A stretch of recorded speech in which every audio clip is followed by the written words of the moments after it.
Usually before, legal action is expensive for banks as well, even though they usually charge it to you if they win. But they prefer to not take things to court if they don't have to. So the first thing you do is you negotiate with the bank. You explain your situation to them. Now there's two different situations really. One where things are likely to improve and one where they're not. And we discussed in other lectures the process of downscaling and buying things cheaply and selling cars and buying cheaper ones, etc. If you're in that situation. But it may be you really genuinely just have a cash flow problem and your business will improve, you'll be able to pay everything off. You can then live more frugally in the future and build up some cash reserves, which is always a good thing to do in case you get into a crisis. But what will happen is if you feel you're over indebted, you want to do that before the bank issues summons. So when you start getting to the point where the bank's saying, no, we're going to pursue you, it's best probably to go into a debt review process at that point. This will give you a bit of time.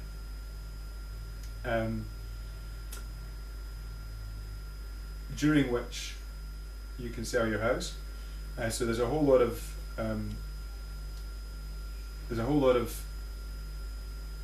lectures on that kind of thing. We're not going to deal with the ins and outs. Then the other option is becoming sequestrated, putting yourself into sequestration, becoming bankrupt.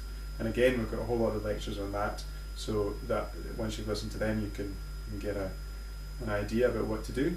But eventually, the bank, even if you go through a debt review process, eventually it ends, and if you're still not out of trouble, then the bank will, or if you break that agreement, then the bank will issue a summons.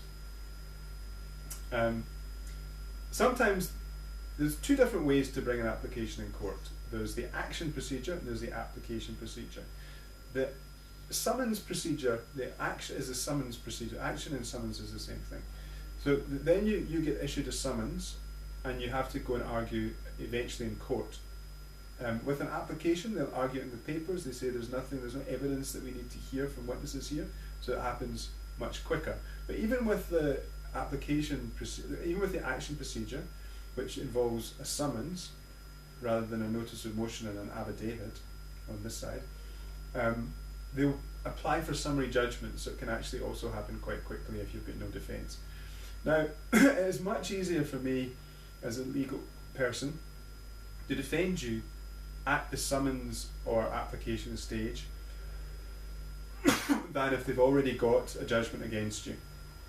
It's still possible, but it's easier at that stage. So you've got to get a lawyer on board quickly. As soon as it looks like you're getting into trouble, don't just ignore it, because it makes things harder. And then, if you do ignore it, they'll get judgment against you in your absence. So either get default judgment, or if you put in a notice of intention to defend, and you don't have a case, they might get summary judgment. But at least you can defend. So don't just ignore it. Sometimes they don't serve on you properly, but if they don't, then we've got a rescission application that we can bring.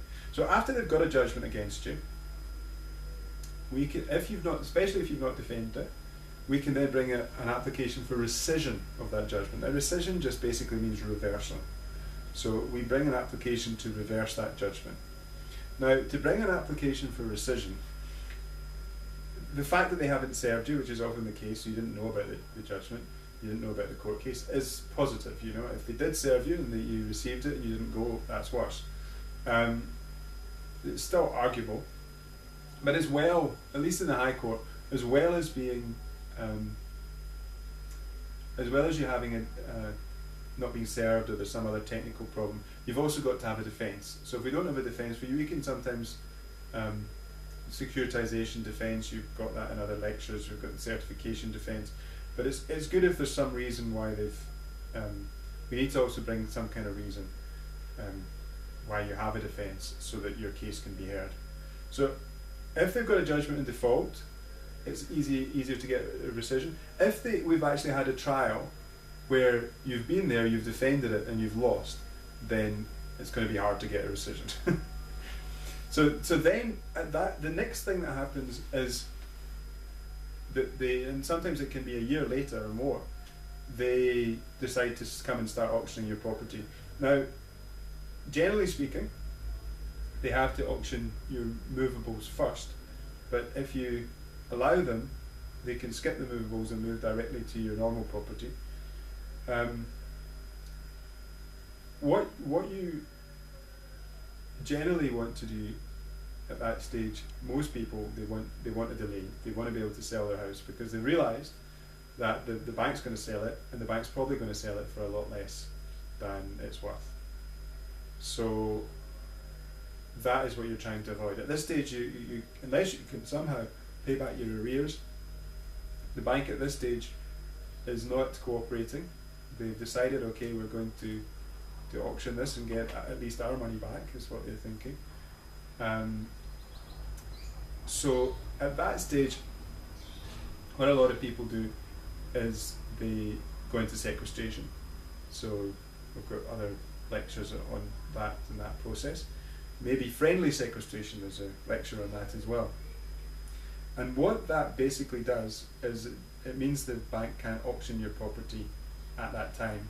However, the creditors at a later stage will sell your property, but perhaps they'll be a bit more sympathetic. Some of them might be friends that you owe money to, depending.